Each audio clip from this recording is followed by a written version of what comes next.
How do we say?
Alofa, hello and greetings everyone. We're just waiting for one more guest to join us and we'll be starting shortly. So thank you for your patience.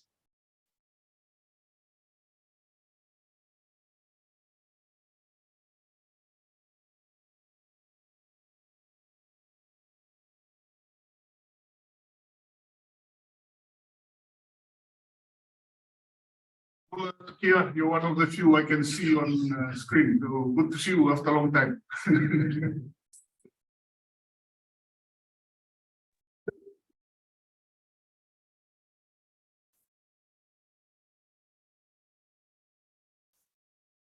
Yes, indeed. Peaceful.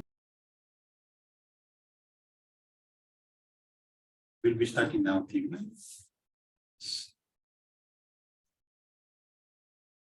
We want with that? Yes. Greetings again from our colleagues.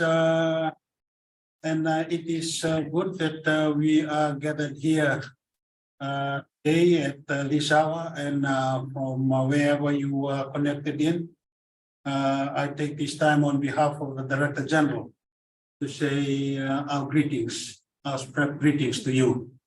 As always in the Pacific, colleagues, we always start this kind of gathering with a word of prayer, and I'll lead us in that. And may I kindly ask that we bow our head and close our eyes, and I'll offer a word of prayer. Let us pray. Dear Lord, our Heavenly Father, we are so thankful. We are so thankful that we are able to meet as colleagues, as friends, and as brothers and sisters at this hour. We are here to strengthen our relationship and network on our work here in the region. We are thankful for the life of all the colleagues, all the participants who are connected in online. We thank you too for the life of our speakers who will be presenting their knowledge on the topic that we will be discussing today. Thank you too for the life of our SPREP colleagues, the Director General and officials who are here with us. And we uplift this program to you, dear Lord. Please, we ask for your Holy Spirit to guide us and to lead us. Thank you for this opportunity, allowing us to use this platform to network and fellowship with each other. In Jesus' name we pray. Amen. Amen. Thank you. Thank you. Thank you very much, my dear colleagues. And my task this afternoon to welcome all of you. And a special welcome to our guest speakers, Dr. Balakrishna Pishpati, Professor Richard Morgan, and Professor Nick Taylor. Not forgetting, I on behalf of Director General to welcome all of you who are connected in from the various countries you are connected from. And it's so good to see familiar faces. And we are also glad that through the SPREP in partnership with you, my dear partners, we are able to organize and continue this program or this activity on raising awareness on the importance of environmental assessment in the region. So I know that DG will be delivering a welcome remarks for us, but before I invite him, my dear colleagues, we are hoping to have Dr. Balakrishna joining us. And when he joins us, we'll then allow him that space to deliver his presentation when he joins us. So we'll fit that in our agenda or our program as we roll on today. So without much further ado, I will now invite the Director General, Seven Nawandra, for your welcoming remarks. Naka the DG. Naka, thank you, Chope, and thank you, Ivan and the EMG team for organizing the webinar. Our distinguished speakers, Professor Richard Morgan and Professor Nick Taylor. Thank you for making the time to lead our discussions today. I also acknowledge Bala, who is an old colleague of mine. I understand that he is in India enjoying leave, but still undertook to join us today. So I acknowledge him when he joins us later. I also acknowledge the country participants, network members, and I especially want to acknowledge, I saw Greg's name on the list of people attending. Thank you, Greg, for continuing to support and follow what is being done through this network. Before I start, I'd just like to mention that I'm very encouraged and proud of where this network has gotten to, from small beginnings right at the start of the EMG as a division, and even before that. The ACPMEA's project has also been instrumental in not only building up this network, but also starting the idea of having a separate division within SPREP that looks after governance and monitoring. I thought I'd just make that remark because it shows how a program or project can influence how organizations evolve. But on behalf of SPREP, I'd like to join what the Director EMG has said in welcoming you to this webinar. This year marks our 30th anniversary here at SPREP as an intergovernmental organization. Part of our celebration is to celebrate what we've been able to achieve and recommit to what we need to do going forward, including the area of environmental governance. We look back at all that we've been able to do in terms of planning, management, monitoring and reporting, and how we've been able to work towards strengthening our capability as countries and as a region in these areas. And more specifically to what's going to be discussed today, look at how the use of environmental impact assessments and the strategic environmental assessments are being used in the Pacific, and how they can continue to evolve going forward to be able to facilitate good environmental management and promote sustainable development. The challenges facing our region today are dire. We are facing a triple global crisis. Climate change has evolved from an existential issue for us here in the Pacific to a declaration by our leaders last year that we are in a state of climate emergency. Waste continues to be a big and becoming a bigger issue. And in many countries, we are literally drowning under a sea of waste. And at the biodiversity COP in Montreal, one of the things we highlighted was the rate of biodiversity loss in the Pacific and in islands is probably the highest in the world. And our island biodiversity continues to be one of the most at-risk systems globally.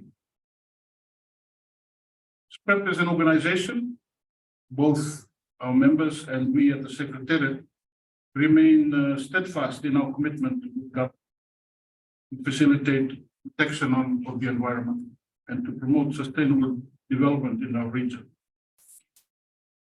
In the SPREP strategic plan, Regional Goal 4 articulates this commitment to ensure that Pacific people and the environment benefit from the best practices of environmental governance. One of the primary objectives is to strengthen national planning and implementation systems, including the use of EIA and SEA. With your support, we have developed a suite of environmental assessment guidelines to guide and assist in decision-making with regards to development. These guidelines include the Regional Environmental Impact Assessment Guidelines, the Environmental Impact Assessment Guidelines for Coastal Tourism Development, the Good Practice in Environmental Impact Assessment for Coastal Engineering in the Pacific, and the Strategic Environmental Assessment Guidelines for Pacific Island countries and territories.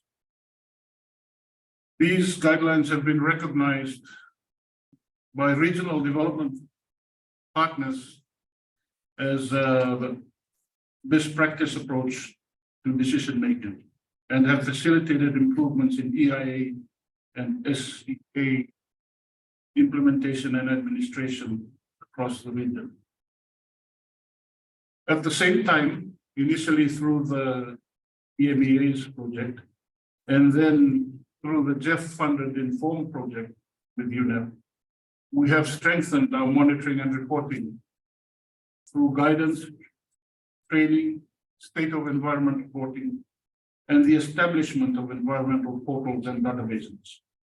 We are looking to continue this through the current cycle of Jeff and have received the formal support of I think 4 or 5 countries now, and we will continue to seek the support of the remaining members so that we can continue this work at the regional level. We are also working in the exciting new area of environmental and social safeguards that looks to establish best practice beyond regulatory frameworks. We are also building our capacity in GIS to enhance our tools for spatial planning, assessment, monitoring, and reporting. We used to have this capacity in the early days of SPREP and are working to re-establish ourselves to be a regional lead again in this area. To end, I acknowledge the role of partnerships that have supported SPREP's regional initiatives on environmental governance. Partners like the New Zealand Association of Impact Assessment, the Pacific Tourism Organization have greatly contributed to SPREP's work on sustainable and environmental planning and assessment. The Pacific Learning Partnership for Environmental and Social Sustainability, signed in 2019 between the USP, the ADB, World Bank, and SPREP, has made a great impact across the region. The training, knowledge exchange, technical expertise, and capacity building fostered through the partnership has significantly contributed to environmental and social sustainability in the Pacific. As we celebrate our 30th anniversary, we recommit ourselves to working with members and partners to strengthen environmental governance in the region. It is heartening to see the level of interest and participation in this webinar, and I am confident that the insights and best practices shared here today will strengthen the capacity of our stakeholders and partners involved in decision-making, in environmental decision-making throughout the Pacific region. I encourage this community of practice to continue sharing experiences and learning from each other to support the implementation of the SEA guidelines. Together, we can work towards a sustainable and resilient region. As a region, we are starting the implementation arrangements for the 2050 Blue Pacific Strategy, and we all have a role in its implementation to achieve the lofty goals that our leaders have set us. We can go beyond the Pacific and work with UNEP and others to reach out to other SIDS regions. Also make use of the 4-year term that the Pacific will chair AOSIS, initially through Samoa for the first 2 years, and then Palau. We are also going into a new SIDS plan cycle with the Samoa pathway coming to an end. Thank you all for joining us today, and I wish you a fruitful and productive webinar. And I urge that you make sure you make the most of our distinguished speakers' presence with us today. Ask a lot of questions. Pafitai and Sulan. Thank you.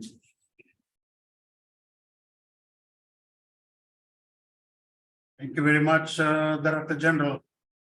I, on behalf of the guest speakers and the participants and friends who are connected in today, and the EMG team, take this time to thank you sincerely for coming in and officiating this webinar with that remarks. And I know you have a busy schedule, but you are invited to remain with us and be part of this Talanoa on this important topic. Colleagues, in the program, we are supposed to have Dr. Balakrishna joining us. If I may check with the team, if Dr. Bala is online. No? So in that case, we'll invite him to deliver his part whenever he joins in as part of the program as we roll today. We'll move on to the next part of the program. And your SPREP team develops a few slides just to go in line with the opening remarks delivered by the Director General, that we are celebrating the 30 years of strengthening environmental assessment in the Pacific.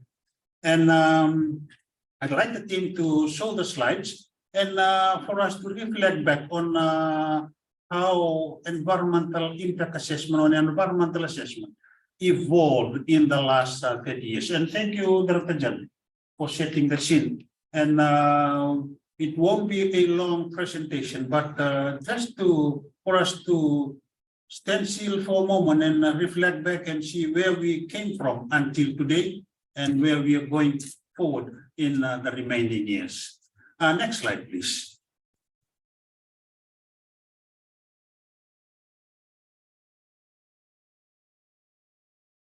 Colleagues, in 1993, SPREP developed the first regional EIA guidelines, a guide to environmental impact assessment in the South Pacific.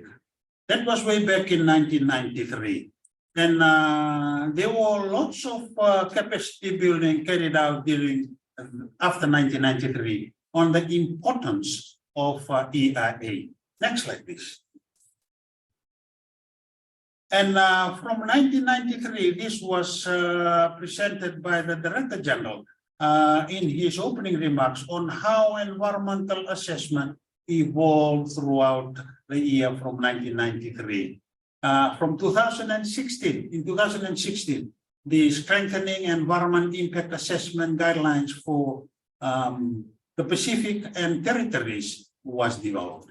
And in 2018, we've got the coastal tourism guideline in support of the South Pacific Tourism Organization. And then in 2020, the strategic environmental assessment was developed. And lately, last year, the guidance note for development along coastal areas within the region was also developed. Colleagues, that is again a big achievement, and SPREP couldn't achieve that alone, and it was through the guidance of new member countries and of course the support of the partners that see this involvement taking place in this area of environmental assessment. Next slide, please. And in terms of regional capacity, next slide, please. There were lots of regional initiatives undertaken by SPREP as an organization. And this was alluded to by the Director General. One of the work that began in the old strategic plan and again noticed by members and partners as important to SPREP is the strengthening of Pacific network of environmental assessment. And we are witnessing it today through you, my good friends and colleagues, noting the importance of this network on how we can improve practicing environment assessment in our country. So thanks to DG for his guidance, and we are able to strengthen this network and gaining in more registration of members into this network. It's not only government officials. We are having partners and consultants and people from other sectors joining in the network. Next slide, please. National capacity building in the area of environmental assessment. To countries who are represented here today, apology if we are not going to share anything from your country. We picked a few, and just to showcase how SPREP has developed in terms of capacity building in the area we are in. In 2014, Tonga, you remember Turkey, you remember this training in Tonga, and you were really instrumental in that training in trying to strengthen EIA in Tonga. And thanks to our Tongan colleagues through the guidance of Turkey in 2021, they established a register of consultants for environmental impact assessment. Next slide. In 2016, NEWA reaped the benefits of an environmental impact assessment training conducted by SPREP.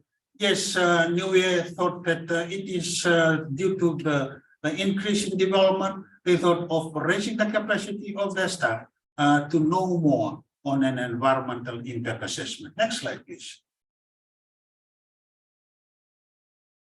In the Marshall Islands, you will see that a small baby is being carried by one of our colleagues in the so when we talk about environmental impact assessment, it is a family thing. Yes, that lady is a former staff of the Environment Monitoring Governance Program, and she takes a little child with her in delivering this EIA training, and this was in 2017 in the Republic of Marshall Islands. And in 2018, the Nauru Department of Commerce, Industry and Environment was trained on environment impact assessment. This is in preparation in Nauru government working towards the endorsement of the Climate Change and an Environment Act for Nauru.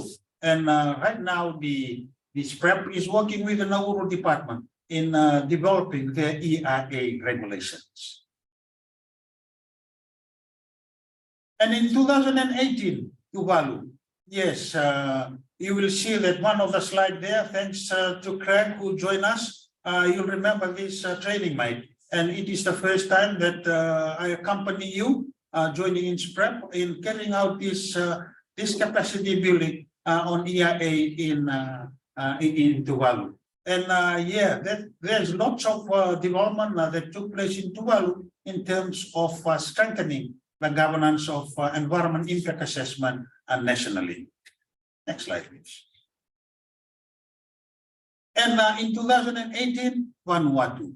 Yes, Vanuatu also requested SPREP for SPREP to come in and train the regulators, and not only the regulators, and also other sectors and other partners within Vanuatu for them to understand the importance of integrating and understanding the process of EIA in terms of infrastructure and development in Vanuatu. Next slide, please. And not forgetting Chuk, Yap, Osprey State in FSM in 2018 and 2019. Thank you to Dr. Greg Babra, who led the team, who went in and delivered this training in the Osprey states of the FSM.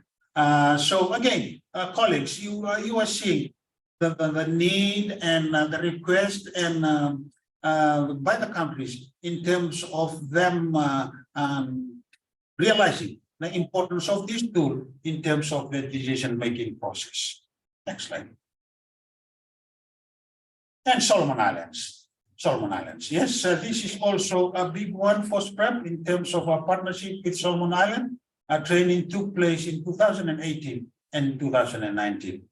This was due to the increase in mining development in the Solomon Island and also logging. There was a need by them for SPREP to come in and raise capacity not only within the Ministry of Environment, also with other sectors that work under the government of Solomon Islands.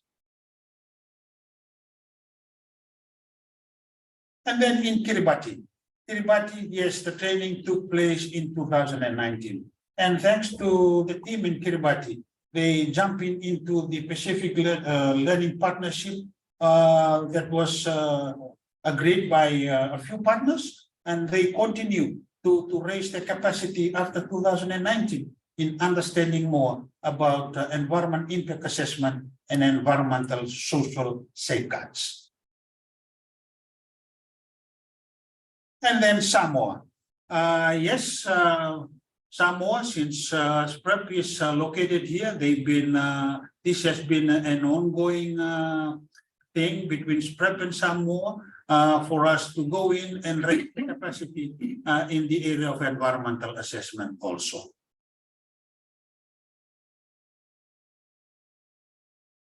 And Tokelau, colleagues, not forgetting to raise our training in Tokelau. Yes, Craig and I have been to Tokelau, and Tokelau being a member of SPREP, it is also important for SPREP to deliver and raise awareness on EIA within the government of Tokelau. And the training was delivered in Tokelau in 2016, 2019, and 2022 through a webinar, a virtual training. And then late last year, we went and delivered this training in the Cook Islands on the National Environment Services of the Cook Islands. This is to strengthen the understanding of the Environment and Compliance Unit of the National Environment Service. And I must thank our colleagues from Cook Island who are joining us this afternoon for the great training, the great interaction that we went through in 2022. Colleagues, while we go through a few slides on what we deliver with the countries for the last so many years, again, reinforcing what the Director General has said in his opening remarks. Thanks to the partnership. Thanks to the partnership. And I have a few slides here to acknowledge and recognize the work of our partners in delivering this with SPREP and also with your member countries. Next slide, please. The South Pacific Tourism Organization. Thank you to DG for highlighting this in his speech. Through the partnership with SPTO, we were able to endorse the guideline for tourism coastal development in the Pacific. And this is really helping out in the promotion of the Pacific Tourism Sustainable Strategy, which is now being implemented by SPTO. The International Association of Impact Assessment. This is also an important partner because through the International Association of Impact Assessment, it establishes the partnership that gives birth to the PLP, the Pacific Learning Partnership on Environment Social Sustainability. Next slide, please. Yes, when we talk about the Pacific Learning Partnership, SPREP through the Director General would like to acknowledge World Bank, Asian Development Bank, University of the South Pacific in working with SPREP in delivering this program during the COVID period. And it was a success. And today is again a continuation from where we left off from this partnership. And then not forgetting the United Nations Environment Program through the ACP MEA Phase 1, Phase 2, Phase 3, and not forgetting the Inform project. So through these two major projects, environment assessment or environment impact assessment continues to be delivered by SPREP with you member countries. And not forgetting the New Zealand Association of Impact Assessment. To you, Professor Richard and Professor Nick, I'll agree with the Director General in acknowledging and thanking you for being a partner of SPREP in throughout the past years. And it was through you that we were able to develop all those tools and guidelines that were presented by DG and was part of my slide today. So colleagues, as part of the 30th anniversary celebration, we thought of taking us back, a look back, as the DG said, on what we have delivered in the area of environment impact assessment for the Pacific. My apology if I'm not going to show the other countries, but maybe next time there will be more slides showing other countries in our presentation. So I'll end my presentation there today, and we'll come to the point of our webinar today is to listen to our colleagues from New Zealand. And I will now hand over to Ivan, who will be moderating this session. And Ivan Diarra, the floor is yours for us to take through the presentation by Professor Richard and Professor Nick. Ivan, please. Maybe before we go into that, I just want to acknowledge these two gentlemen. Because they were really instrumental in starting this off when we were first starting out on this process. Those of you who may remember, I started the division here at SPREP, and one of the first partners that approached was the NZ Association, and they were really very instrumental in how establishing this as a program and a division within SPREP, along with ACP MEAs, that is our other partner delivering this webinar. I thought I'd just acknowledge that, both Nick and Richard. When we were talking earlier, before the webinar started, Nick asked whether it was me, and I said, yes, just a bit more rounded and less hair on top. So I know we've all changed over the years, but I thank you for what you've done and your continued support. Thank you. Thank you. Over to you, Ivan. Thank you. Thank you, Director General. Thank you, Director Jope. Of course, thank you to all our participants for joining us today. Now, without much further ado, I would just like us to jump straight into our presentation today. But before I introduce our speakers, just let me run through some housekeeping matters for today's webinar. Please ensure you have your microphones muted. If you have any questions or comments during the presentation, please use the chat box, and we'll be having an interactive Q&A session after the webinar. I would invite you to ask your questions. The webinar session will also be recorded. So for those of you who are unable to join us today or who cannot make it through the entire webinar today, please log into our PNEA portal as well as the SPREP virtual library, and we will have a recorded session on there. And so to introduce our speakers today, as you've heard so far, Professor Morgan and Taylor are no strangers to SPREP and PNEA.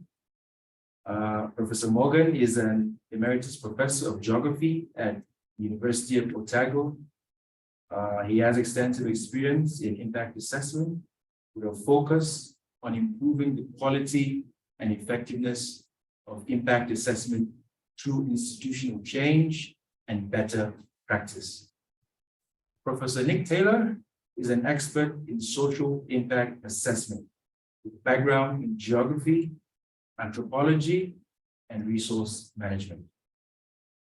He completed his PhD on the cultural and social implications of agricultural development projects in the Cook Islands in 1980. Professor Taylor believes in the integration of environmental and social perspectives and has been involved in developing capacity and training in SIA. Both Professors Morgan and Richard are core members of the New Zealand Association for Impact Assessment, and we're excited to have them join us today to discuss how we can strengthen strategic environmental assessment in the Pacific. With that introduction, I will now hand it over to Professor Morgan and Taylor. Thank you. Thank you, Ivan. On behalf of myself and Nick, I'm just going to share the screen to bring up the presentation, but before I do, and I haven't checked with Nick if this is okay, so I just want to acknowledge the role of CEFA in particular, and Jope and the EMG people in really boosting the impact assessment framework program in the region. It was interesting to see Jope, that slide with Melanie and her baby, because I feel like I've watched a baby grow. That first guideline on impact assessment in the Pacific was pretty much my production. And that was when SPREP was just about to be born. It was still in Noumea. And I was working with Kamiri and Urio, and we put together that guide. And what was interesting about that slide you showed was the long wait before we got the next one in 2016. That long wait wasn't entirely empty. There were efforts to have training. There were pilot studies carried out and so on, but the training that we did in various ways, there were other people involved. I remember going to Samoa in the late 90s, where I met Deputy Director Esther at the time. I went to Vanuatu and Solomons in 2008 for training, but every time you felt there was nothing really to follow up on. And then 2013, EMG, CEFA, Jope, later on, Greg, hello, Greg. What you've done is put together a fantastic framework with momentum and support and all the resources that people need. And I think that is so valuable. And so I just wanted to acknowledge on this 30th anniversary, when I was there at year dot, now at year 30, and I'm a bit older and grayer, it's just fantastic to see what is being achieved in these last 10 years. Well done and happy birthday. Now, sorry about that. I felt I had to say something, having seen those slides. Let me just share the screen.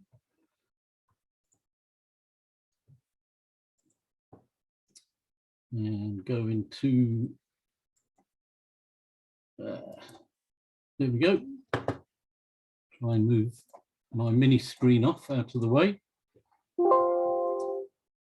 So, hello to everybody that's listening. It's really great to be talking to an extensive network of people across the Pacific and into Australia. This is such a powerful thing to be able to do, and it's an honor to be able to do a webinar like this. So what Nick and myself are going to do is alternate through this presentation.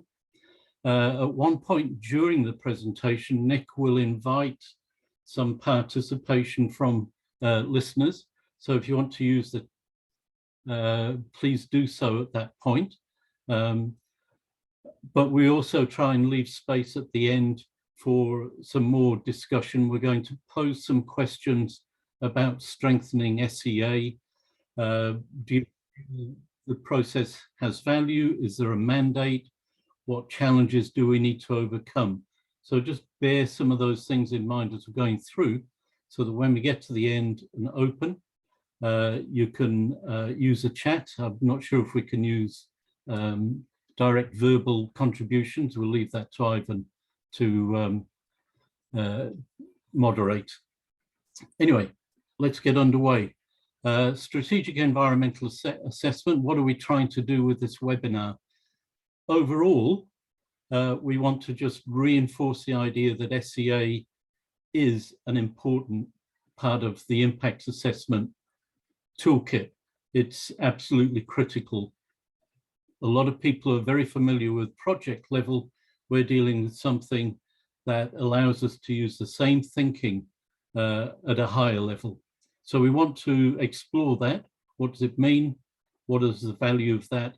Then look at SEA practice and two broad models, and then just explore what the SPREP SEA guide says about approaches to SEA, just taking very briefly through some of the processes described there so that you feel confident about going to that guide and able to use it to guide your SEA.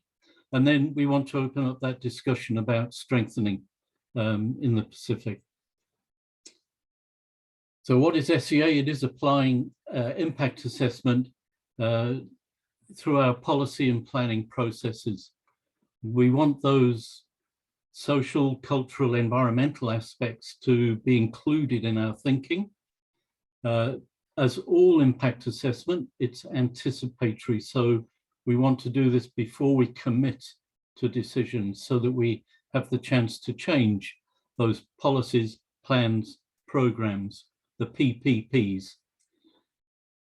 In particular, we want to identify the unintended effects of proposals. We're very good at sort of focusing our policies and plans and programs on what we want to achieve, but we've got to think about the wider implications and where some important changes might occur directly or indirectly. Some of those actually could be beneficial, and it's useful to bring those into the discussion. The ones we really want to avoid are the adverse ones. And again, as all impact assessment should be, we want to really emphasize the participatory, inclusive aspect of this process to open it up to stakeholders, affected parties, and so on. Now, as we go through, we'll be dipping into the SPREP SEA Guide 2020. I'm glad Greg is part of this webinar, listening in, because he has driven the production of probably the best SEA guide that you will find internationally. It's the wealth of information in it the examples. It is an extremely high quality guide. It's also quite long, so we can't go into it in depth, but what we do want to do is point you to different parts of it where you might go for assistance or information or examples. Now, just wanted to note that the guide has adopted what we consider to be good practice, that is using the term environment in the wider sense. So strategic environmental assessment isn't limited to water, soil, biodiversity. It includes people, communities, their well-being and so on. It is environment in the whole, which is really important. Just briefly to give you some international perspective, and this is touched on in the guide as well. I'm just giving some sort of highlights from my perspective. SEA is being much more widely practiced these days. Well over 60 countries around the world. The European Union countries dominate that because of the European Directive on SEA, but there are many other countries. China has SEA, Canada, Australia has a sort of limited form. So it is spreading around the world. The EU put quite a distinct imprint on their model of SEA, quite a biophysical emphasis, but the more widely this is practiced, it is adopting the broader perspective of an environment, and that's the model that we're talking to.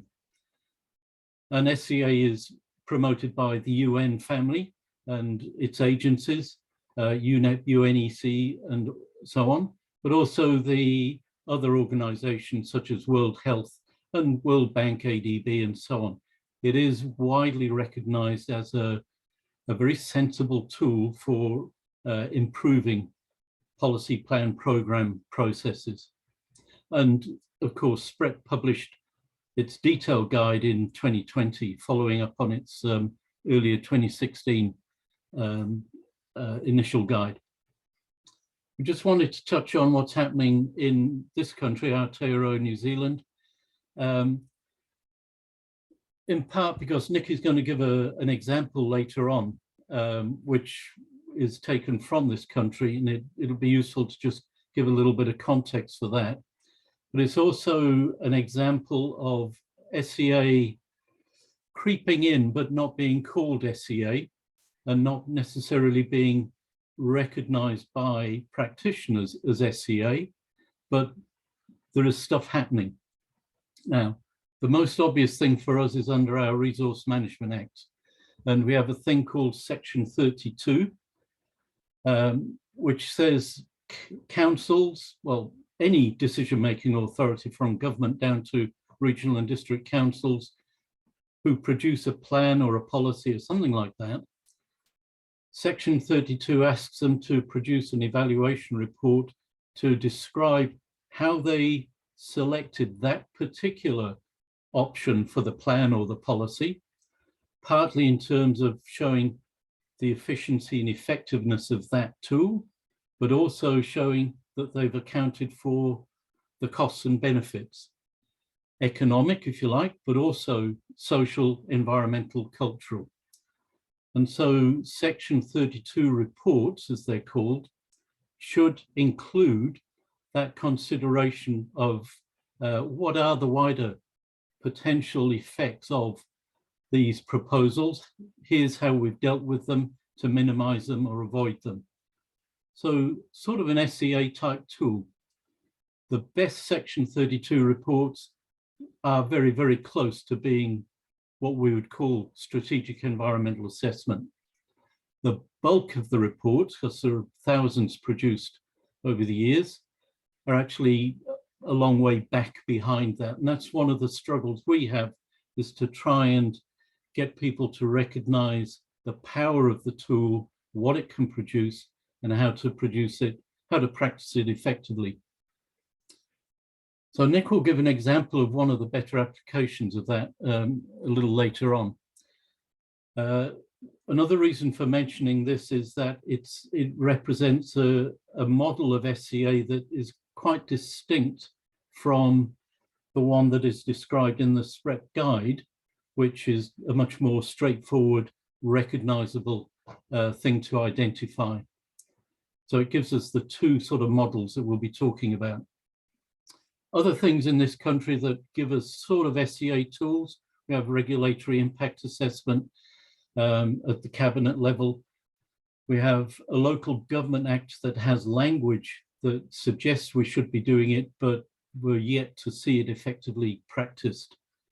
And more recently, we have Treasury, our finance department, adopting a living standards framework that focuses on economic, social, cultural well-being indicators and is targeting its policies, its financial policies, so that they can be evaluated against those well-being indicators. There's a Māori well-being framework to go alongside that now, Heara Waiora, and the two together provide a set of indicators that could, in theory, be used to anticipate impacts on those well-being indicators. We're still sort of struggling, I think, to get Treasury to recognise that they could be doing that in an ex-ante way. That's a personal reflection. Nick might disagree on that. We've got a few other things happening in New Zealand, but we're a country that shows that the thinking is there, but the packaging, the support, all the things that are important for getting a process like this to really work are perhaps lacking still at the moment. Back to the main discussion, what can SEA contribute to a country, an organisation that wants to use it? Strategic policy and planning is well embedded, I shouldn't use that word, is well established in all governments, often using a rational model. What is the thing that we want to achieve? What are the desired outcomes we want to achieve to improve social well-being or agricultural production or so on? How do we get there using our rational approach? And we implement, we design it, we implement it, we monitor it, we evaluate it, we revise that policy or that plan. We're very strong on that. Most countries are well used to doing that. What we're not as strong on is stopping during that process and saying, what are the wider implications, especially through some of those indirect pathways? So we're wanting to develop agricultural production. Do we stop and think what that might mean for some of the social implication, the biodiversity implications, or et cetera, et cetera? So to a certain extent, we're seeing some of that coming in. The SDGs are encouraging that. But do we have ways of improving our policy and planning processes to do that? SEA is that formalized framework, widens the consideration of the context we're working in, so we can plug into those other considerations, and encourages to think about those potential consequences that we should be using to shape our policies, plans and programs. Now, the SEA guide provides a sort of a nice set of statements about why decision makers will benefit from SEA: more strategically sound, environmentally and sustainably strengthened, we save time and especially money by avoiding mistakes. We actually can see opportunities for new opportunities for development when we start looking at cross-sectoral linkages that SEA is encouraging us to do. We can open our eyes to interesting possibilities. So it can be seen as a creative thing in that sense. We improve efficiency and transparency, and we, in particular, are strengthening governance because the communities can see that we're doing a good job. They put more trust in, and hopefully they'll be involved in this as well. I've spoken enough. I'm now going to hand over to Nick to just elaborate some particular aspects of this. Thanks, Richard. Sound okay? Yep. Well, it is for me. Kia ora tātou, and Greetings to everyone from myself, and particularly acknowledging Sefa and Jope at this time of the anniversary, and also you, Greg, for your efforts on these guidelines as well. We're going to use a number of pictures from the diagrams and pictures from the guidelines, and this is one of them. And the point here is to talk about what we call tiering, and then I'll move on from that to the issue of cumulative effects. Tiering is an important part of how SEA fits in. So in this particular diagram, you can see that SEA takes place at the blue levels in the diagram. So policy making at a broad level, planning specific plans under a set of policies, and also programs. We include programs as well because often it's important to set a strategic framework around a set of projects that might happen within a program. The program I see as a number of particular projects. You can see the projects at the lower level here, the green level, and that's where we commonly do our environmental impact assessment. So a strategic environmental assessment applies at these upper levels, and the whole thing fits together, hence the jigsaw picture that you've got here, that we recognize good project EIA requires good policy and plans that set the framework for assessing particular projects. So they might set the rules, the standards that we would use when informing decisions at the project level. So these policy plan and plans in particular are important for doing that.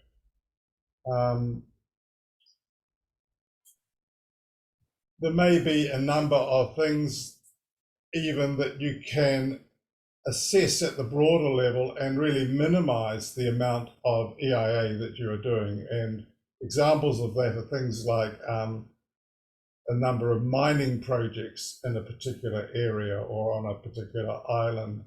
Wind farm development has been another one, that we might have a number of contiguous or wind farms that are in the same area, and it may be satisfactory to do much of your assessment at the strategic level and then allow much smaller scale EIA to happen for the particular wind farm projects.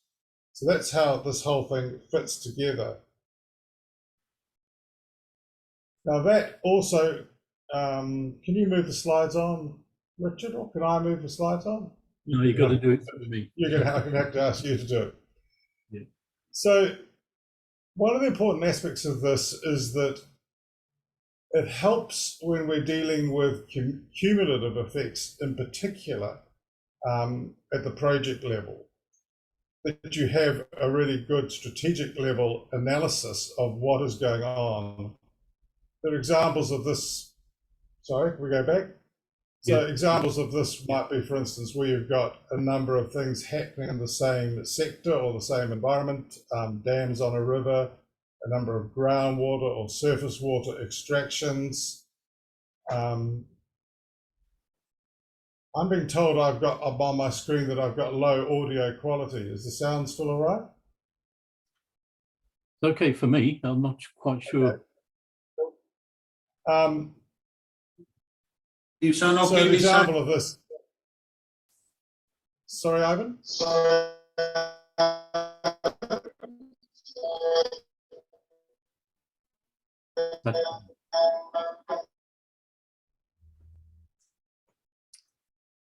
We're getting distorted sound coming from. I'm not saying anything. Okay.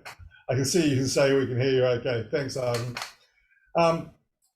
So, for example, tourism in the cartoon is an obvious one where you might get a lot of distributed activities that involve the tourist sector, but it could be having a particular impact on an environment like a lagoon system, and that may be going downhill or sinking as a result of the water quality of that lagoon or the general environmental quality, because you've got all these activities going on from a particular sector. So it may be more important to address this at the sectoral level with rules and policies around the amount of tourism, the amount of visitors that a particular environment can sustain, and so forth. So that allows us to set some of the limits and thresholds that we might want to put in place that would then guide particular projects. So in that way, SEA has a really important role in managing cumulative effects.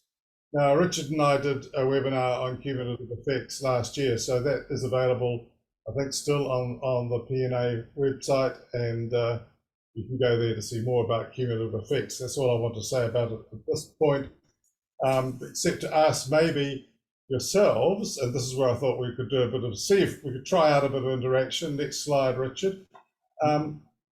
Does anybody want to put into the chat an example of cumulative effects that you think might be able to be better managed at the strategic level versus the project level? Is the chat going? Let's have a look. Let's see if anyone wants to have a go and put in examples into the chat.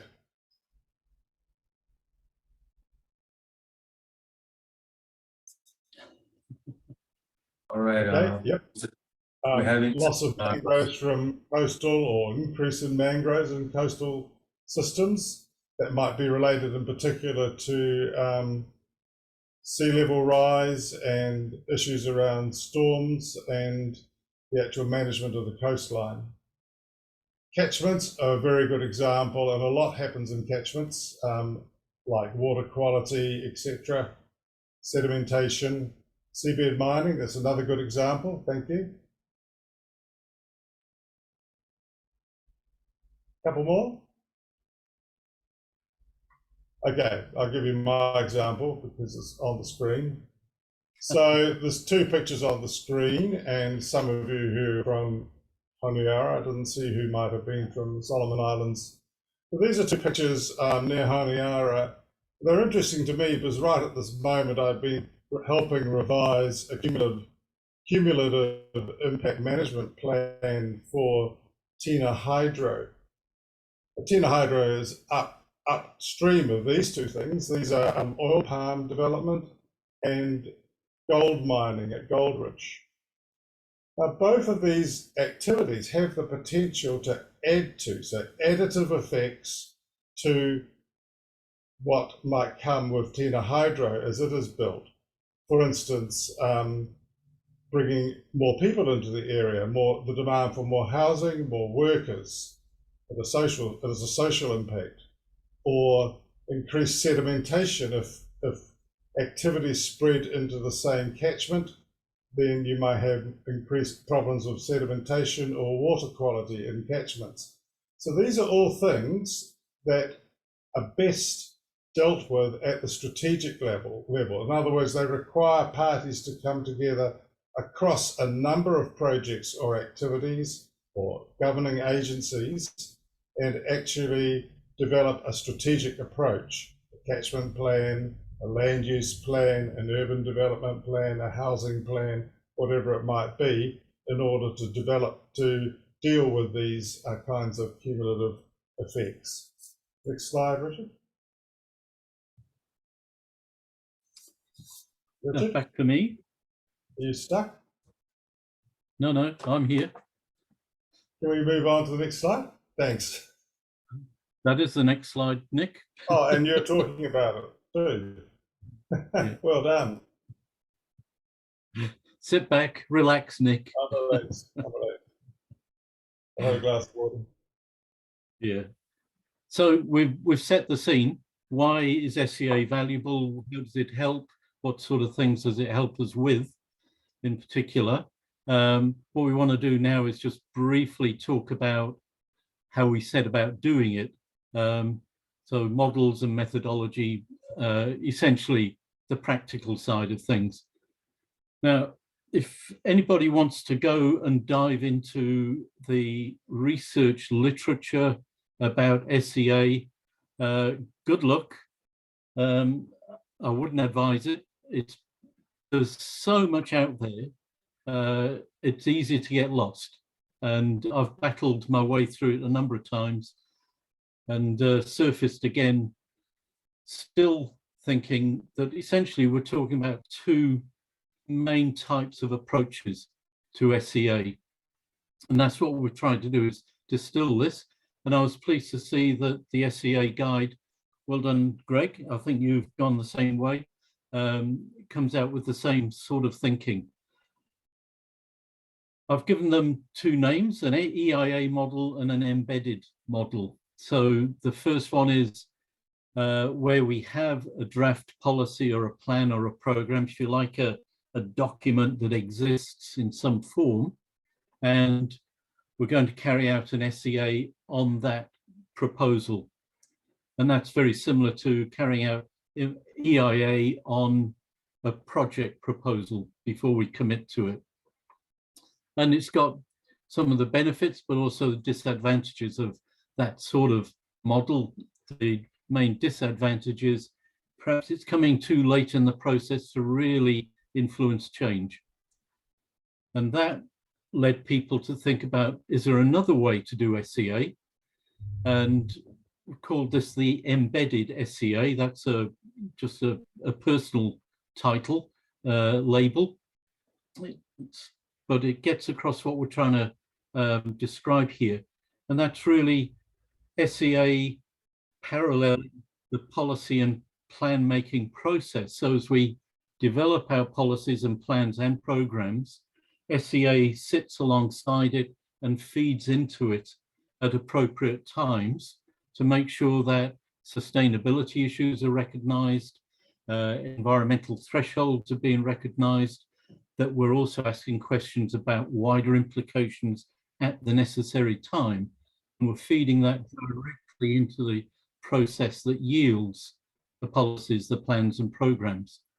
So it's very much embedded in those processes, which makes it hard to see as a separate thing and to promote it as a separate approach. But in other ways, maybe it can be more influential earlier in the process.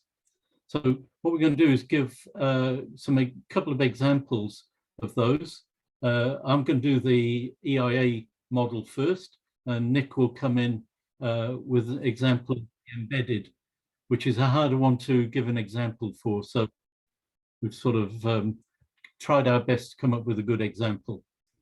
So doing SEA, the EIA model, carried out as a separate activity. The SEA team would be usually separate from the plan program, so policy plan program teams, and they would come in and apply the SEA thinking to, say, a draft proposal and maybe the final one as well. And the SEA is evaluating how they got to that point, what they thought about, whether they've considered the right things, asks critical questions about how they've got to this draft or of the proposal of plan, policy or whatever. And that form of SEA neatly follows a standard impact assessment approach, what we'd use at a project level. So we do scoping, get our baseline descriptions, baseline information assembled, do some forecasting, prediction of impacts, evaluate significance, and then we put all of that together and report on our findings and what that might mean for changes or for follow-up activities and so on. Now, I have to apologize a little bit for this because I'm going to give you an example that is nearly 30 years old, and it might seem a little bit like self-promotion in that this was an SEA carried out on a master plan in Vavau, Tonga, by myself and Kamiri Honorio. Kamiri was the EIA officer of SPREP at the time. In 1996, this popped out and he said, why don't we do a pilot SEA to demonstrate what SEA can do for these sorts of things? So we did a quick and dirty sort of 10-day assessment of the master plan and what lay behind it, and produced a report. And it was really a trial, a pilot. Still not too many examples of Pacific-based SEAs. And so this is actually one of the cases that Greg put into the guide. And so if you go to page 51 on the guide, you can read a one-page summary of this. What I wanted to do was just pull out why this fits that EIA model. The first thing is that the plan was already completed.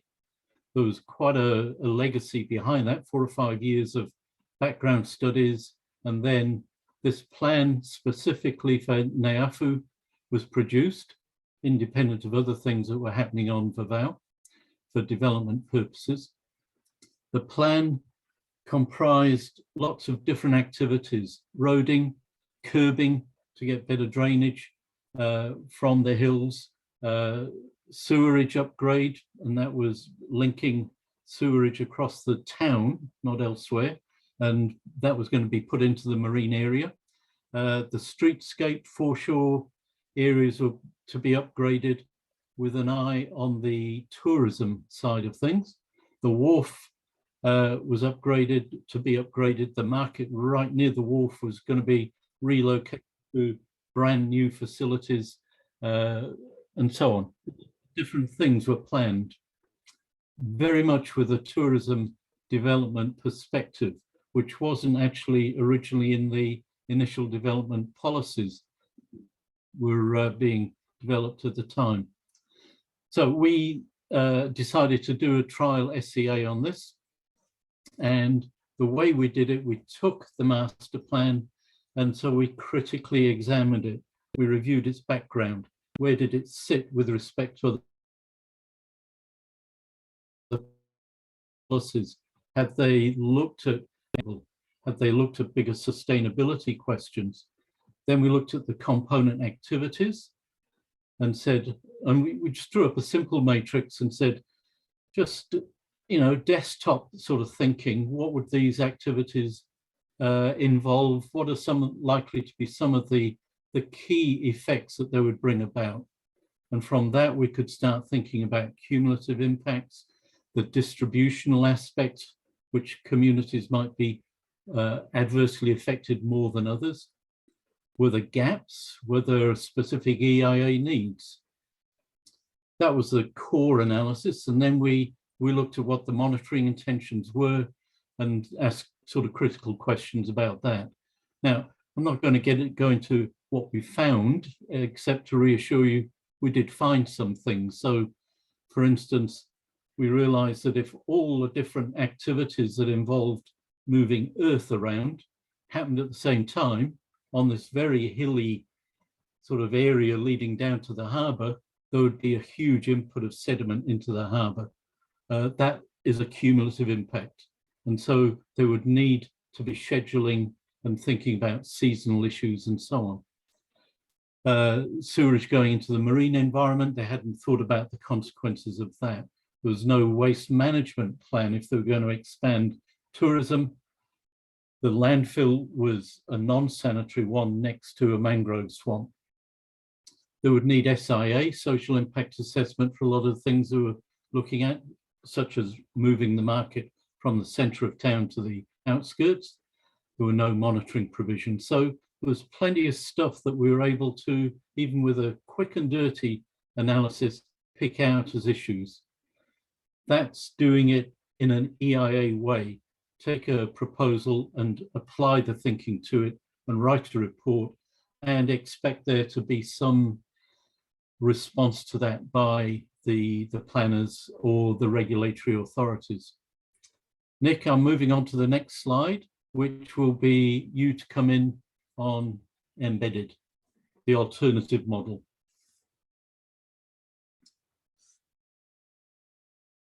Off mute.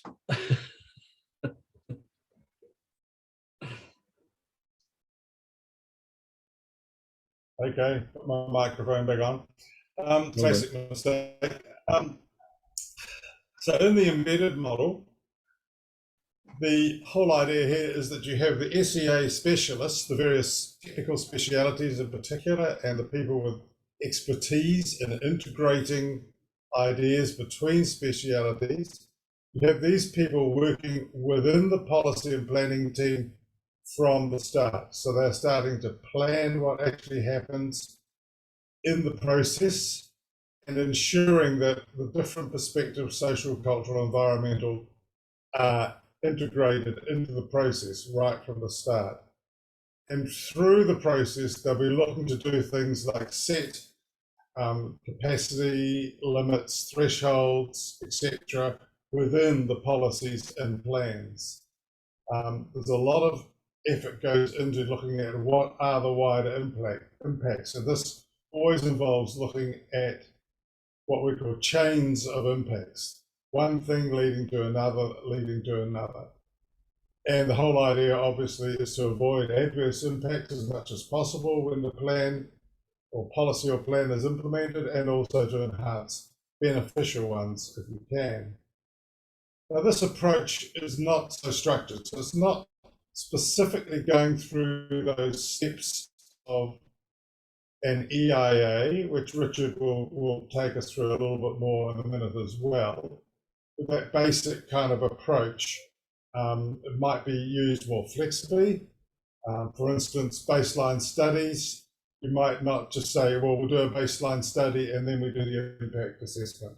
You might say, we will build up baseline information over a period of time. As the work evolves, then you will build more information about what is actually happening on the ground and develop your understanding of what the problem is. So it's a less structured approach than the standard impact assessment model, but it uses the same basic principles. It also adds in additional types of analysis, particularly things like modeling, GIS analysis, different types of ways of looking at sustainability, ways of involving different perspectives such as cultural perspectives into the whole process. So this is the embedded approach. Next slide. So the example I came up with was just simply because I was looking for one I'd done myself, is the Porirua Harbours study. And this is clearly an example of embedded SEA.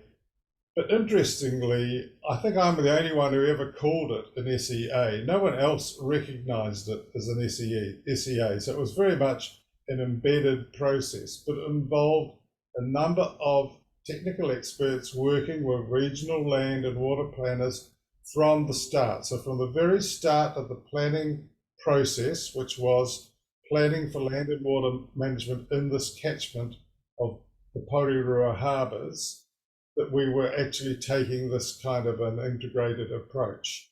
The harbours there, if you're familiar with Porirua, which is a city immediately north of Wellington, and the harbour you can see there in this picture, in this latest satellite picture, there's two arms to it, the Pāwatahanui Inlet in the northern area and the Porirua arm that runs down into the city itself on either side of it. And it's transected by two major arterial highway routes nowadays. The one on the right, on the east, is the Transmission Gully Highway, which has just recently been constructed.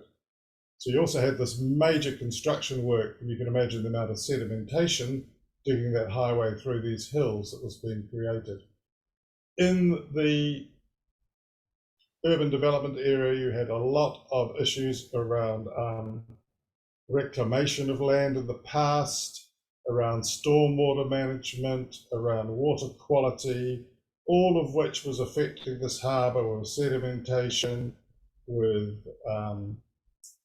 poor water quality due to nutrients, and also bacterials in this actual harbour system. So actually a lot of similarities, as I'll come to in a minute, with lagoon systems in the Pacific Islands.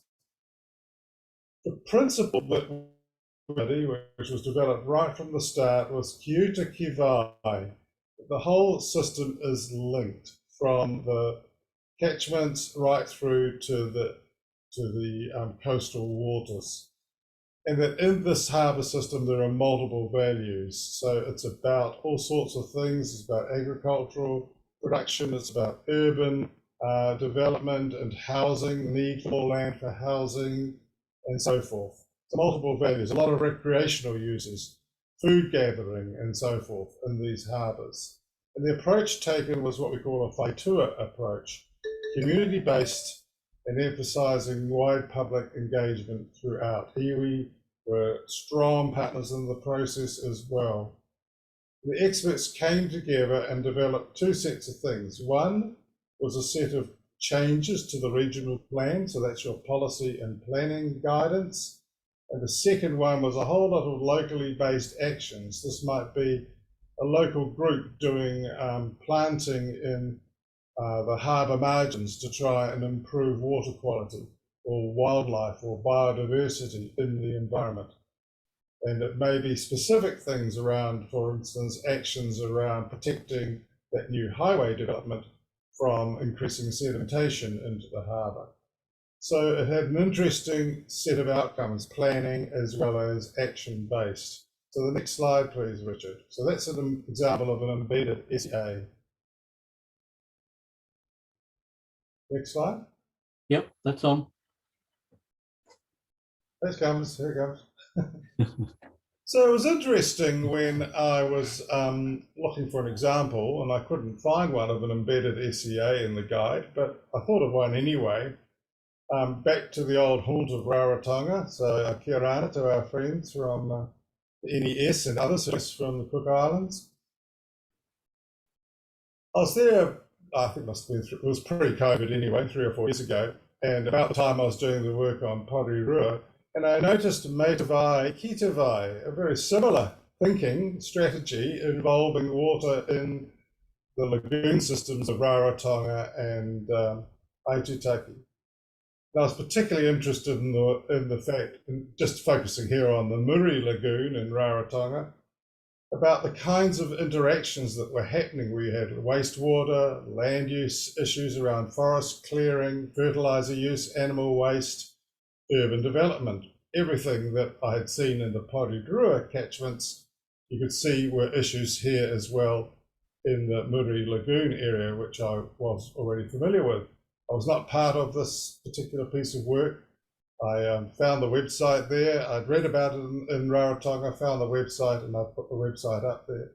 When I looked at the website, just looking at it from outside in, it had many of these same characteristics of an embedded SEA, stakeholder and community involvement, various environmental investigations going on, all looking to identify a management approach and priority actions. So it seemed to me that when I looked at this, this was very much an example of the use of SEA for analysing options, setting broad policy objectives, and then for analysing the particular options. And I just found some of the pictures of the options there. You can have a look at them, like improved wastewater septic tank systems and their outflow, maybe disposal to a land-based wetland system, or maybe disposal of sewage to a ocean outfall. So these were all thinking around the options based on the analysis and the consultation and community involvement that had gone on. So this seemed very much like an example of an embedded SEA. I see a question there, can you give examples of SEA conducted at the policy level? And I think that's an interesting question. Both of these examples that I'm giving you had a policy element to them. So they do have policies around setting policies, and often you'll see the policy and the planning level in that jigsaw that I showed you earlier actually working quite closely together. Richard might be able to give you another more policy example later on. I guess I'm more interested in or involved in environmental ones. Next slide, Richard, please. Coming through. So the interesting thing here is that actually a lot of the time I think what is happening is we're seeing hybrid models. We're seeing SEA as part of policy and planning making, kind of perhaps used more, as you could look at it as I just did with the Rarotonga example, to say, well, did we see the use of SEA principles and guidelines in this example? And yes, I think we did. And it helps us to try and have a check on that. The more EIA type approach that Richard will talk a bit more about in a minute, does actually more directly internalize the approach of anticipatory thinking into the making of policy and planning or the design of multi-component programs. Certainly, I think we can say that in general, policy plans and programs will benefit from this kind of embedded thinking, as well as from an EIA model type of thinking. If I look at the examples in the guide, next slide, please. There's a bunch of examples at the end of the guide, and they give some examples of SEA practice in the Pacific, which is basically taking this approach of applying SEA to draft or final proposals and then following up afterwards. So using this familiar methodology.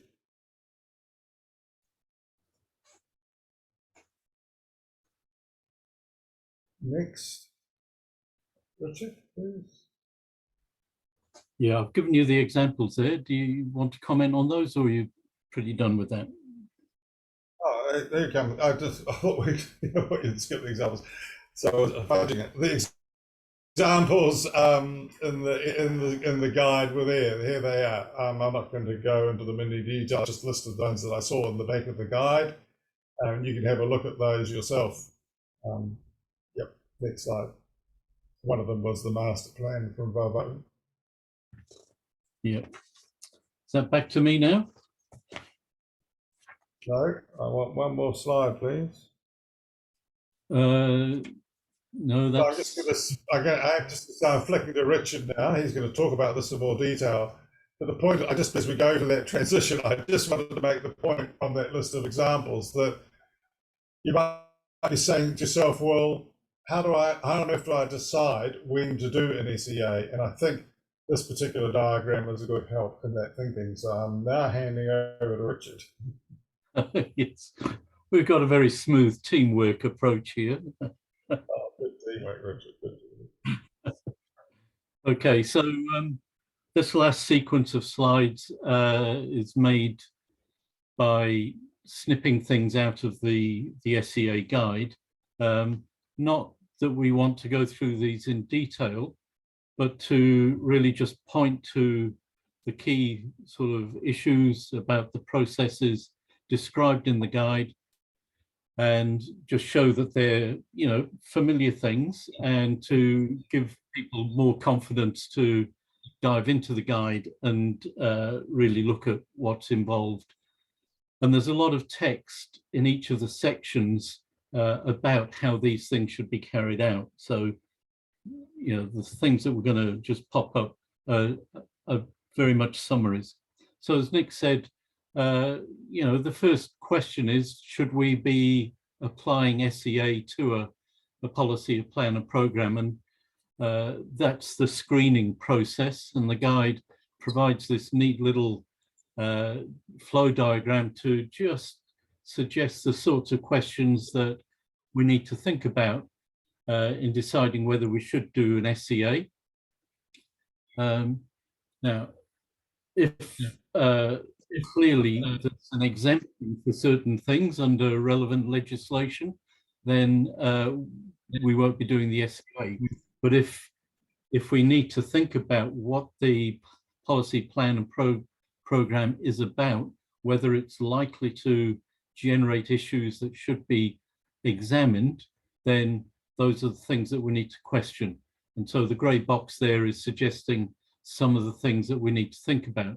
Clearly, if regulation says we should be doing it, then we do it. But if it's not mandated, but it's sectoral and large enough, important enough, then maybe we should be doing it for good practice, especially if it's going to set requirements for future development consents. Or if we're revising major regulations or administrative provisions to do with some of those sectors, we need to be thinking about those things. If we're dealing with a small area, a local level, or a very minor modification to regulations, then we may not need to do a full SEA, but we're probably still going to do some sort of check, mental check.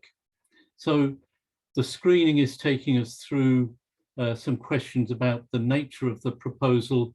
Is it likely to be one that could have wider consequences, cross-sectoral consequences, long-term consequences over larger areas? Then we should be doing SEAs of some form or other.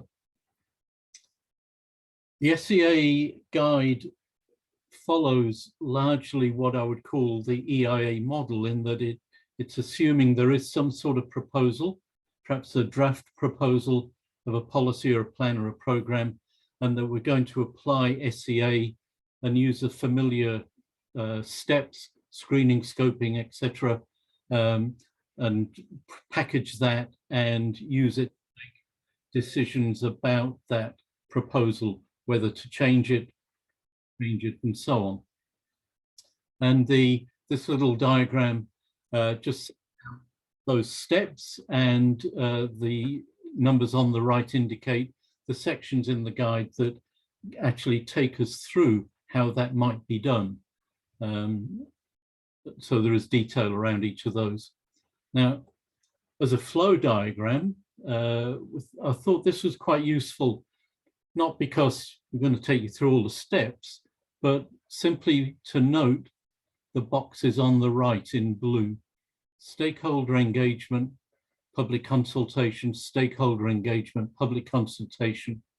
The amount of reference to participation from, inclusion of stakeholders, communities, and so on.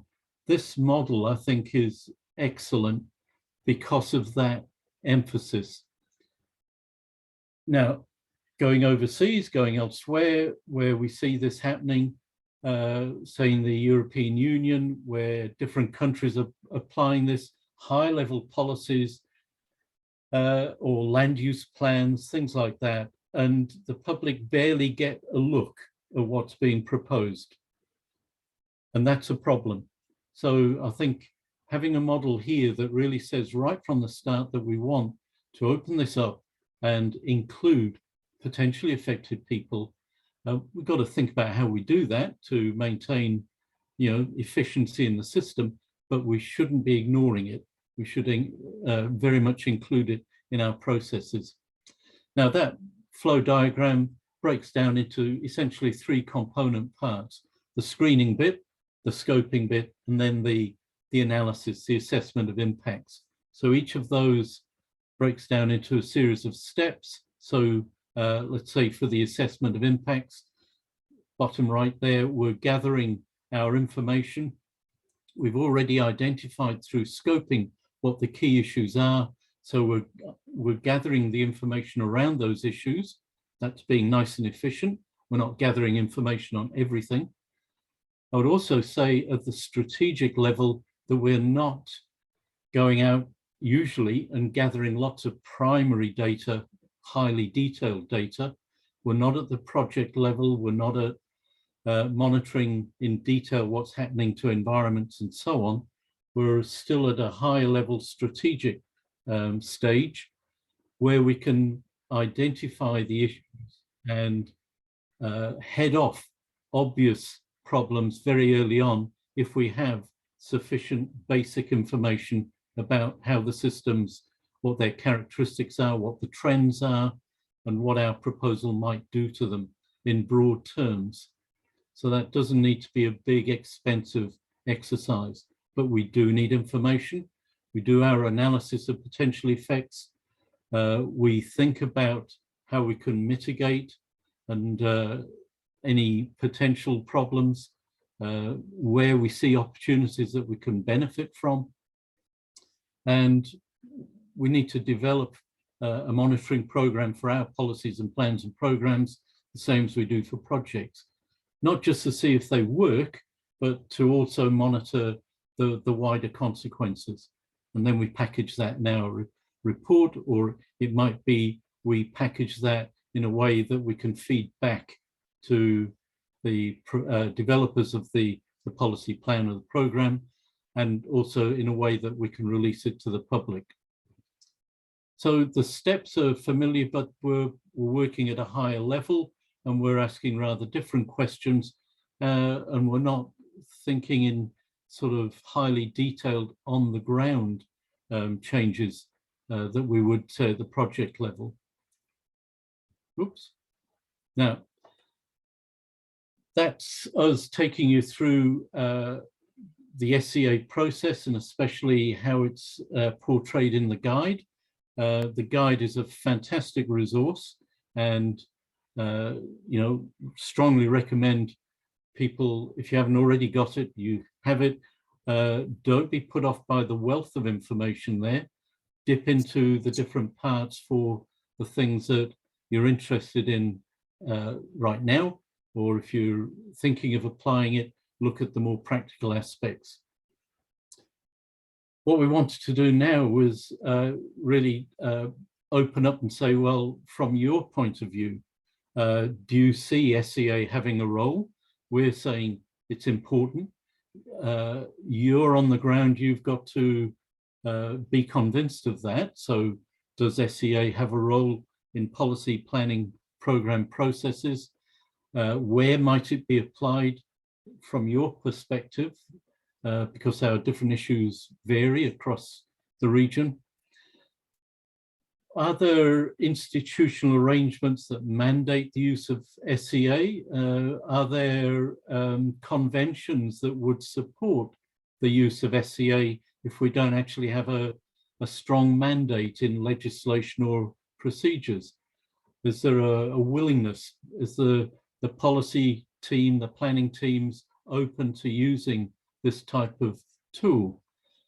What resources will we need? What challenges do we need to overcome to really make this work across the Pacific? Lots of things there, not saying everybody's got to pitch in and answer all of those, but whatever strikes you as interesting that you want to respond, put something in chat. I can't see chat because I'm in shared screen. So I'm going to come off shared screen if that's all right. And just join the general melee of little thumbnails. Do you want to say anything, Nick, before I stop sharing? No, sure. I'm looking at the chat alongside the shared screen, so you should be able to if you flick on it. But anyway, you don't need the screen.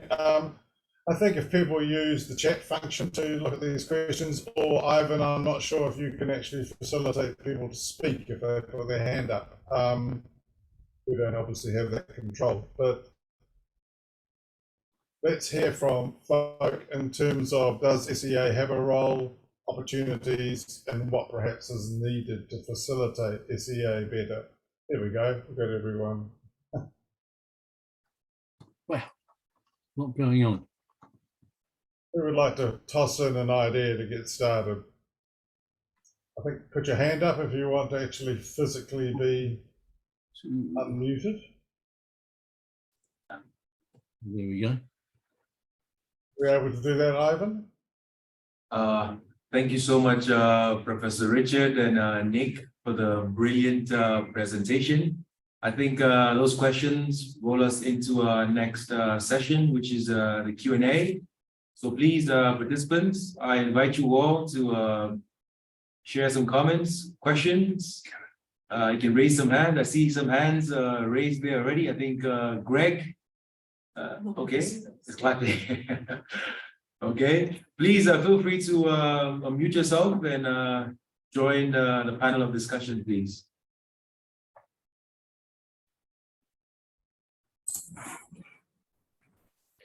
Oh, great. Hello, gentlemen. Hi. Hello, everybody. I agree. Well done, Richard. Apologies, I had to exit the meeting shortly for another PRIF call, but excellent presentation. Really good. Good to see you, Director Chopper and Ivan. How you going? Good. Greg, just congratulations on driving the production of a very good SEA guide. I was dipping into the international stuff yesterday to see if I could pull out some other examples. And really, there's nothing that stands alongside it right now.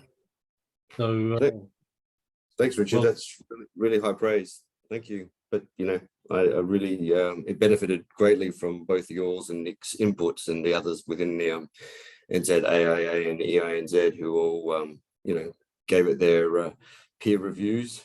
Everybody had a chip in to put it together, and all of those meetings that we held, Joppe and myself, traveling to New Zealand and holding those workshops. Yeah, it was really it was a huge team effort, the document. Yeah.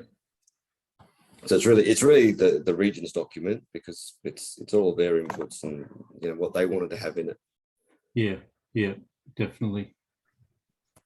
Thank you, Greg. I think we have a comment from our director here. Thank you, colleagues.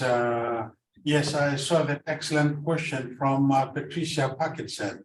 Bula Pet, and yes, you raised a very good question on policy, the use of policy, the application of SEA on policy development. I would like to hear from the listeners today if they have some examples, practical examples in their countries. Thank you.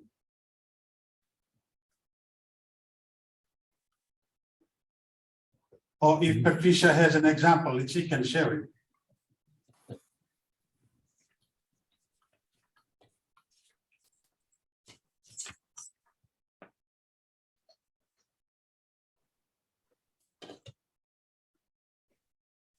Yeah, Shani.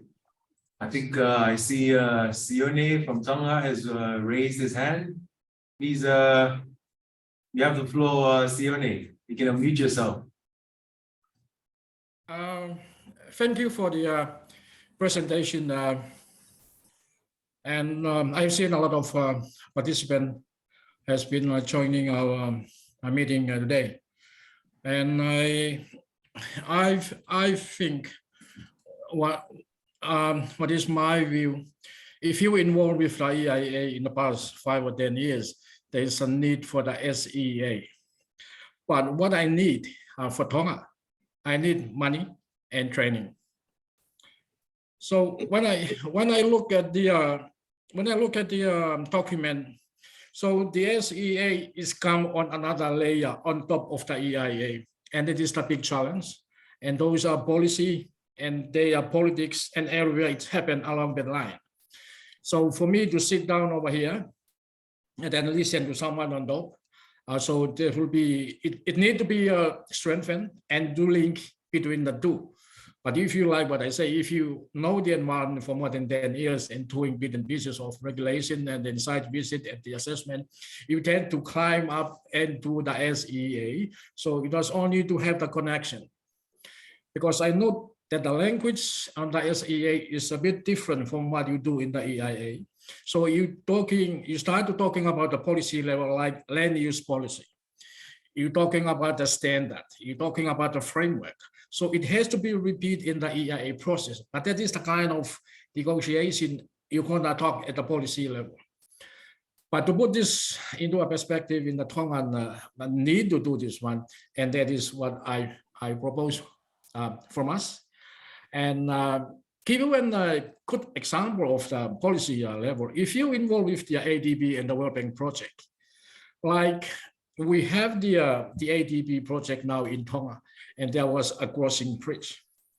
And because we are the EIA department, there's a requirement for them to do the EIA. They submit an IEE. And that IEE is similar to SEA, but they call it an IEE. We don't need IEE. We only need the EIA. This is what in the regulation. But when we talk about this SEA, I called the project manager this afternoon to send me the IEE. I remember with the IEE, they put the EIA in a category A, B, C, D, and they select which category this development is particular applied, and they start doing the EIA. So the IEE is the initial environment examination text. And I will see this is fit in with this definition. And I believe IDB on the same line. But if you deal with big project funding donor, that is the kind of information they will provide it, and this will be fit in with the framework of our discussion. I like the work has been done so far in many of the Pacific Island countries. And then just to know what we are doing just to save the environment. That's what we do now. There's nothing, and then we have to consider social politic issue, but we have to be very strong and stand together as a team. Have another layer on your EIA and make it work for all of us. Thank you, Chopper. Malo Sione. I think that's great that you did have that example. I was going to give a quick one to Patricia as well, and it's complicated here in Aotearoa with the regulatory impact assessment process that Richard mentioned earlier, but certainly the things like national policy statements on freshwater management and biodiversity, native biodiversity that have been done by Ministry for the Environment, they have had regulatory impact assessments done on them, which in effect is an explicit SEA, but they don't call it an SEA because it's called an RIA. So we've both got examples here with different acronyms, but essentially I think they are doing SEA, but it's a little bit ad hoc, a little bit piecemeal, not really that well coordinated and directed as an SEA. And I think that's where these questions we're getting now about capacity and so forth really come into it. And certainly I'm sure that it will be good, in fact, to hear from you, Jope, in terms of what is planned to further develop capacity around the guide, because I think there is probably a lot of potential.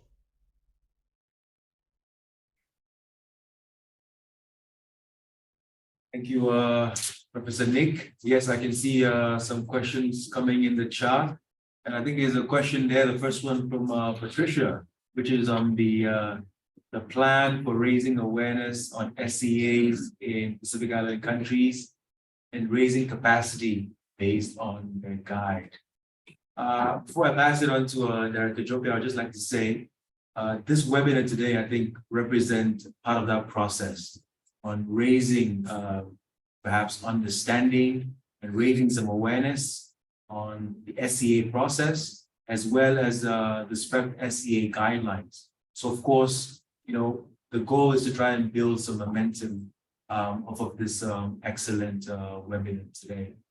I'll pass it on to Director Jope for some comments. Thank you, Ivan, and thank you, Nick and Richard. I'll touch on the first question raised by Patricia in terms of policy to SEA. I'll share one example, which I always share with the countries. I'll not name the country. There was a policy made on converting cassava into energy. They want to use that make the decision because it is very famous with cassava. So they went ahead instead of doing some analysis and assessment of that decision, and it failed. Because the people who has the land to have the cassava planted, they are not ready to accept that. And there are lots of other elements, other issues that are contained that contributes to the fall of that decision. So I'll be happy to share more detail on that example due to our time limitation. But coming back to the capacity building, thanks to the countries who have approached SPREP on this particular training.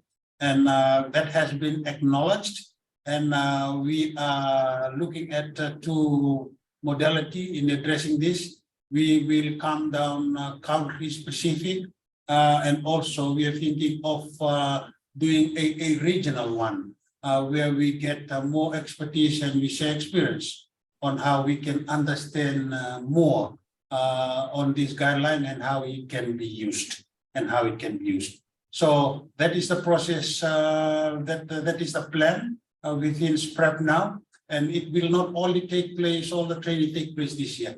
It'll be more this year and also in the coming years, as soon as we develop the understanding of strategic environment assessment. Thank you, Ivan. Thank you, Director. I can see some more comments in the chat, and I think we have one from Kate Walker. And she says, SCA has an important role to play, and with the development partners, World Bank, ADB, etc., supporting the development of numerous policies or plans across the region, they are well placed to start integrating SCA as a requirement through the application of their safeguards policies. I think that could be an opportunity in that development partner space that I don't often see capitalized on. It's a great comment, Kate. We also have another one from Kelepolio Dominico, another close friend of ours. And he says, thank you, Sione. I totally agree with you. Here in Fiji, we also have infrastructure projects that is funded by ADB and World Bank with the different categories and the types of assessment required. I think Kelepolio is talking about the risk categorization of our projects based on the ADB safeguard policy and also the World Bank environmental and social standards. Good comments, Dominico. I think those are the only discussions we can see in the chat. Maybe a final round. Any other comments or questions from our participants that are still online? Please feel free to share with us.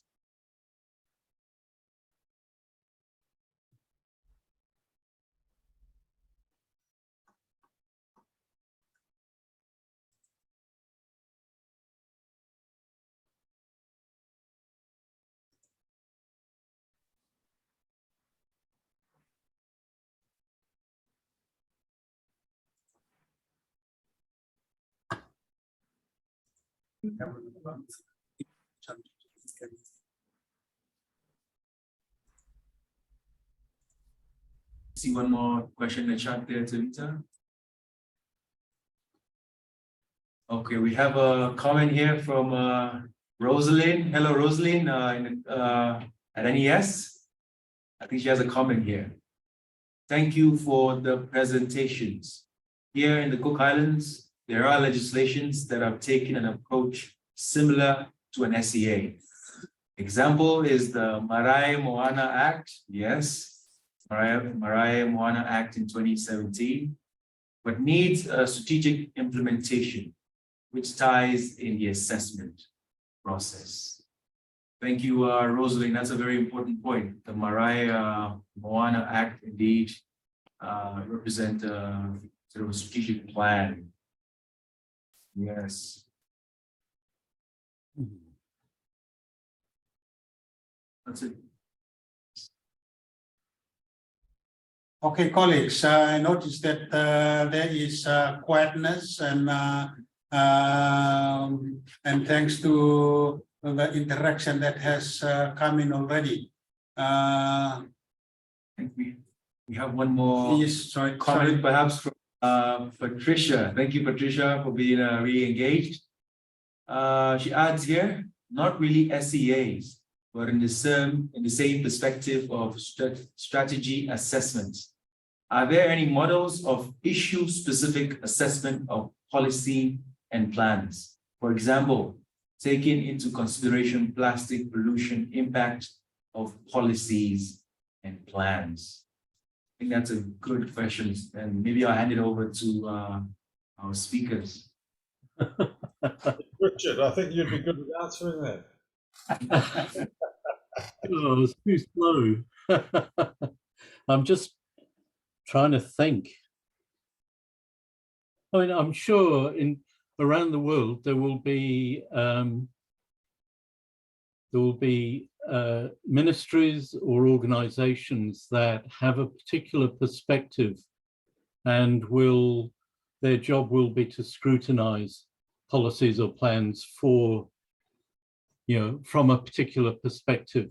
And I can't say I can think of anything on plastic pollution right now, but I'm sure there will be different organizations that do that.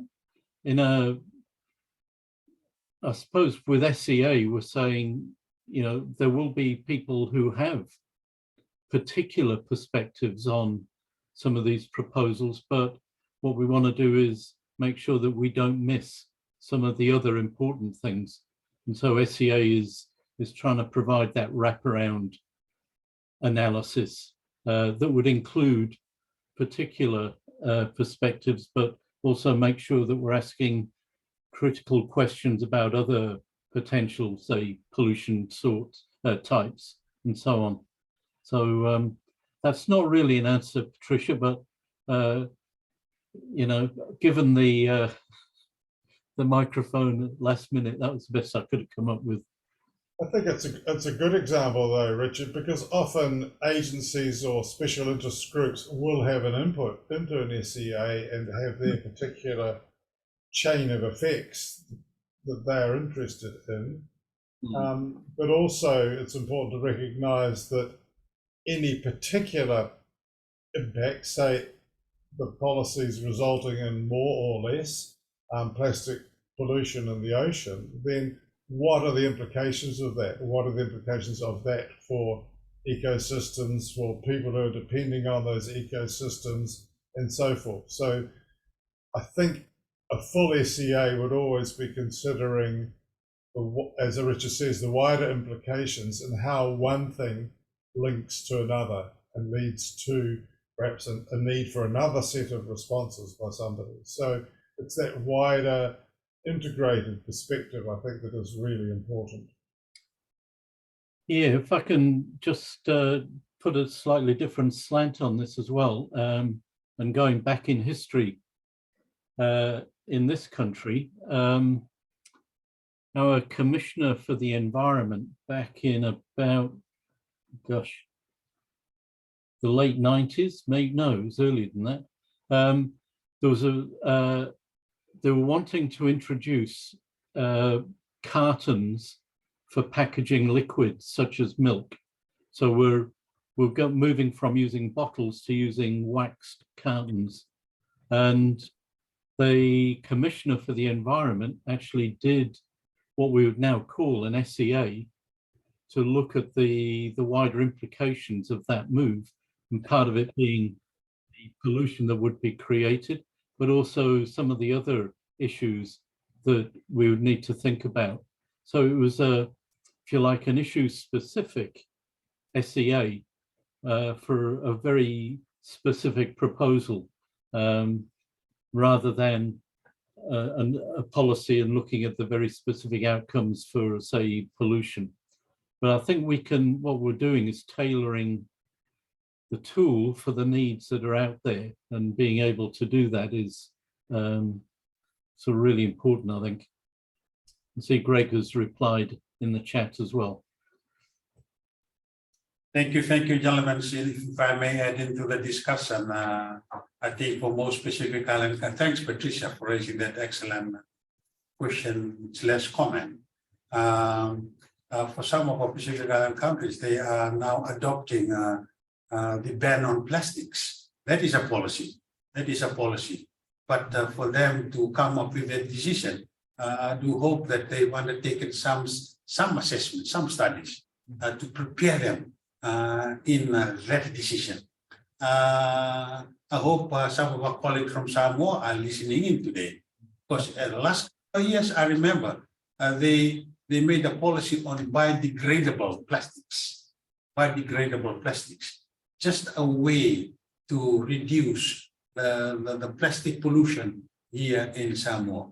The question I want to ask while reading this question from Pat, was there an SEA done to effectively implement the introduction of biodegradable bags? So again, I thought of chipping in this excellent discussion today. But for real answers to the excellent question by Pat, we have to consult our waste program. They might have information on this. Thank you, Mr. Moderator. Thank you, Director. Good discussion going on here, and I see another comment from Dr. Barbara, and he says the European Union has the SCA Convention and the recent European Commission Plastics Pollution Policy, RAN and SCA. They developed a plastic. Just can't lay my hands on a copy of the SCA. Thank you, Greg. I think we'll take a look at that. And please, if you get your hands on that copy, please do share with us so we can share it with the PNEA.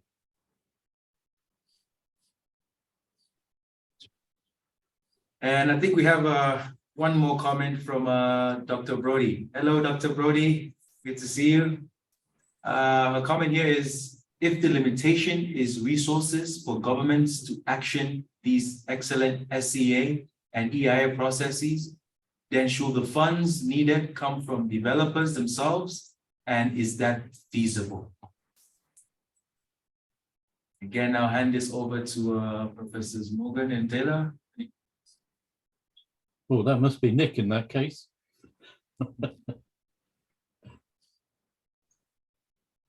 Off mute, Nick.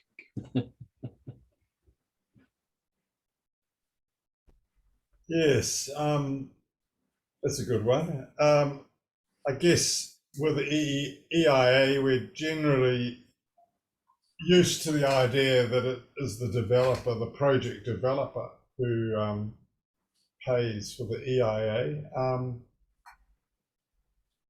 By definition, the strategic environmental assessment, I think, Richard, is applying to a wider set of needs and interests, and so I would have thought usually we would look at that coming from a wider source. I can, for instance, think that, for instance, a sector study or SEA might be funded by the sector, but in many instances, I think we would be looking to governments to be undertaking and facilitating an SEA. Yeah, I would agree with that. If we're applying the SEA to higher level strategic decision making, those levels, those decisions are usually the ones that are being taken by authorities, national or regional authorities. So what they're doing is, for instance, looking at the potential for, say, forestry development or fisheries development or agriculture or urban expansion, and setting the higher strategic framework within which those things can operate without them creating unnecessary environmental, social, cultural damage. So that SEA analysis is serving the benefit of the people, the community, the region, the nation, and so is part of the government sort of funding. But then with those opportunities set up, if developers come in to develop forestry or have a fisheries project or some sort of housing development, we would expect them to fund the EIA, which is fine-tuning the project to the local conditions. All of the higher level thinking has already been done through the SEA, which, if I can, Ivan, just picking up on Sarema, Sarema Dibula, question about is SCA totally different from an EIA, I think that's what I would answer for that. The SCA being carried out by some sort of government authority, government agency to set the bigger framework, and then projects fitting under that. An EIA would be a different report produced for a specific action under that bigger umbrella. Hope that's okay, Ivan, answering that one. Thank you, Professor Morgan. That was a great response. And maybe I'll run to any further comments on that. Okay, thank you. Well, I've been asked by one more comment coming. Yes, been asked by a moderator to share some comments, but please let me make this as the final comment for this session. And before I say that, Mr. Brody, thank you so much for your excellent comment and question. Miss Brody, my apology. Thank you so much for your question. Yes, in terms of EIA and SCA, for EIA, it's already an established process, and there are already financial support towards EIA, and the partners and the crop agencies just come in to provide support in terms of capacity building. But for SCA, I'll go back to the question raised by Richard. That is a very, very good question. And it has to be adopted first by government to be a recognized tool so that it can be provided with the necessary resources. So that's another way of answering your question. But this excellent fellowship needs to end now. And I think there's a note by the moderator. Can we end this session now? Yes. Yes, thank you. Please. But first and foremost, I, on behalf of the Director General of SPREP, thank these two young men. They still look young every time I see them every year. Richard and Nick, thank you, sir. Thank you. Thank you very much for your time this afternoon, joining in and sharing your valuable knowledge on this important tool. And we thank you for being there always, providing support to the team here at SPREP in the past years, and you are still continuing with that now. So we do hope that we'll meet you in the upcoming IAIA. Your SPREP college will be there, but that is something we can discuss on the side of this meeting. And to you, my very good colleagues who joined in today, to you, Dr. Craig, thank you so much for joining in, and as always, sharing important information that will benefit your SPREP college, and not forgetting our colleagues who are connecting in online. And to you, our colleagues who are connecting in online from the various countries, various organizations you are connecting in from today. And thank you very much. This is not the end of this webinar. And your EMG colleague, through the PNEA, we are planning to hold this webinar every quarter. So we are thinking of making 4 this year. And if you have ideas to help us out in coming up with what topic we shall discuss or talk about in our next webinar, please make contact with Ivan or come through the PNEA platform to share your views. So that's all we would like to say. Again, you as member to SPREP, happy birthday to all of us for this year as the 30th anniversary. So with that remarks, thank you very much and enjoy the rest of the day. Naka. Thank you, Joe. Benaka, everybody.